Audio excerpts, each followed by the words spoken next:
مساء الخير أصحاب المعالي والسعادة، أصحاب السماحة والسيادة، السيدات والسادة، الحضور الكريم.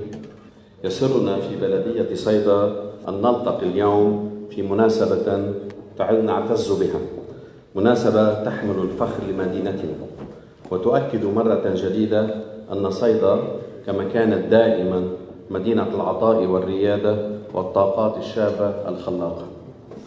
نكرم اليوم ابن صيدا الشاب عامر محمد نحولي الذي استطاع بجهده وعمله الدؤوب ورؤيته الطموحة أن يصل إلى العالمية وأن يدرج اسمه ضمن قائمة 30 شابا صانع تغيير ضمن سن 30 في تصنيف عالمي مرموق تقديرا لإنجازاته الريادية ومسيرته الفنية المهنية المميزة.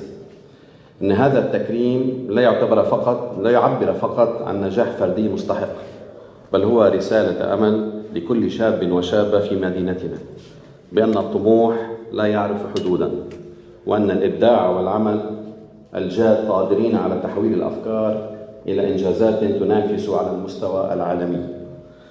نحن في بلدية صيدا نؤمن بأن الاستثمار الحقيقي هو في الإنسان، ولا سيما في شبابنا الذين يشكلون ركيزة الحاضر وأمل المستقبل.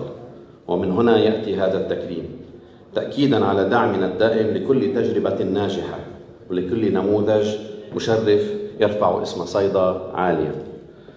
نتوجه بالشكر الجزيل إلى معالي وزير الزراعة الدكتور نزار هاني على رعايته الكريمة لهذا الحفل ولكل من ساهم في تنظيمه وإنجاحه.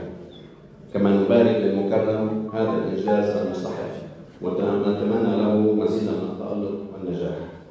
ختاما نقول لعامر نحولي أنت فخر لصيدا ومثال يحتذى، ونأمل أن يكون هذا الإنجاز محطة جديدة في مسيرة حافلة بالعطاء والتميز.